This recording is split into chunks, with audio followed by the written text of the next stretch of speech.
તો કેમ છો અમારી યુટ્યુબ ફેમિલી, તમારું બધાનું સ્વાગત કરું છું એક નવા બ્લોગમાં. થોડાક જ દિવસોમાં શ્રાવણ મહિના શરૂ થવાનો છે, તો આજે અમે જાય છે કોળિયાક નિષ્કલન મહાદેવના દર્શને.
અત્યારે કોળિયાક ગામમાં પહોંચી ગયા છીએ. અહીંથી 2 કિલોમીટરના અંતરે જ છે નિષ્કલન મહાદેવનું મંદિર.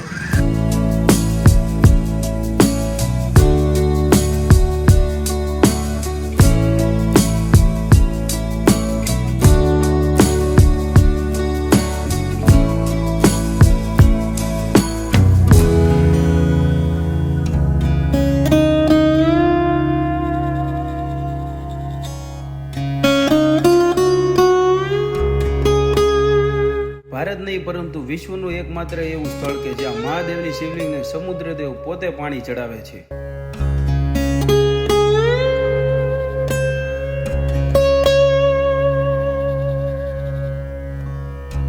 આ મંદિરનો ઇતિહાસ મહાભારતના ઇતિહાસ સાથે જોડાયેલો છે. કૌરવો અને પાંડવોના મહાભારત યુદ્ધ વચ્ચે પાંડવો જીતી ગયા હતા. યુદ્ધ સમાપ્ત થયા પછી પાંડવોએ જાણીને ખૂબ દુઃખી થયા કે તેને પોતાના જ સગાઓની હત્યાઓનું પાપ લાગ્યું છે. આ પાપમાંથી છુટકારો મેળવવા માટે પાંડવો શ્રી કૃષ્ણ પાસે ગયા. ત્યારે ભગવાન શ્રી કૃષ્ણએ પાંડવોને એક કાળી ધ્વજા અને એક કાળી ગાય સોંપી હતી અને ભગવાને કાળી ગાયનું અનુસરણ કરવાનું કહ્યું અને કહ્યું કે ધ્વજા અને ગાયનો કલર કાળામાંથી સફેદ થઈ જશે ત્યારે પાપમાંથી છુટકારો મળી જશે. અમે નિષ્કલંક મહાદેવે પહોંચી ગયા તો પરંતુ ભરતી હોવાને કારણે પાણી ઠેઠ ઘાટા સુધી આવી ગયું તો દર્શને જઈ શક્યા નથી.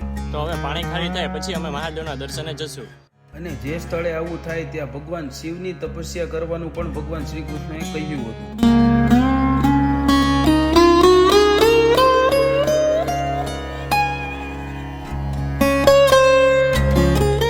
અમે નિષ્કલંક મહાદેવ 1 વાગ્યાના પહોંચી ગયા હતા, પણ પાણી કાંઠે આવી ગયું હતું તો દર્શને નહોતા જઈ શક્યા.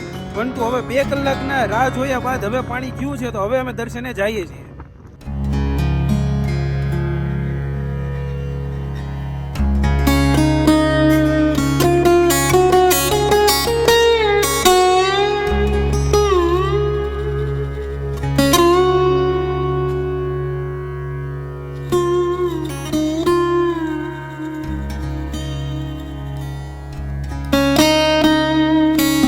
પાંડવો આ સ્થળે પહોંચતા ધ્વજા અને ગાયનો કલર ફરી ગયો હતો અને આ સ્થળે પાંડવોએ 5 શિવલિંગની સ્થાપના કરી.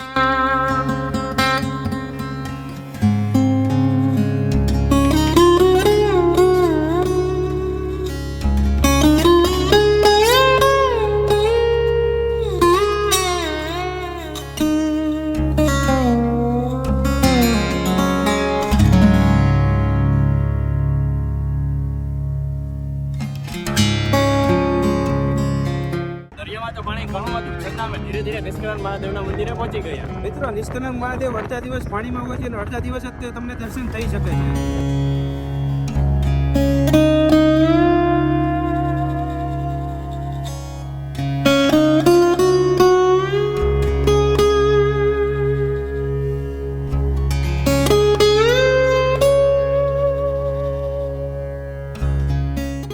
મિત્રો, કહેવાય છે કે 5 પાંડવો દ્વારા નિષ્કલંક મહાદેવની સ્થાપના કરવામાં આવી હતી. મિત્રો, આજે રવિવાર હોવાથી ઘણા શ્રદ્ધાળુઓ દર્શને આવેલા હતા.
બ્લોગને આપણે અંત આપીએ છીએ ને ફરી વખત આવા પ્લેસને એક્સપ્લોર કરવાના નવા બ્લોગ સાથે મળીશું.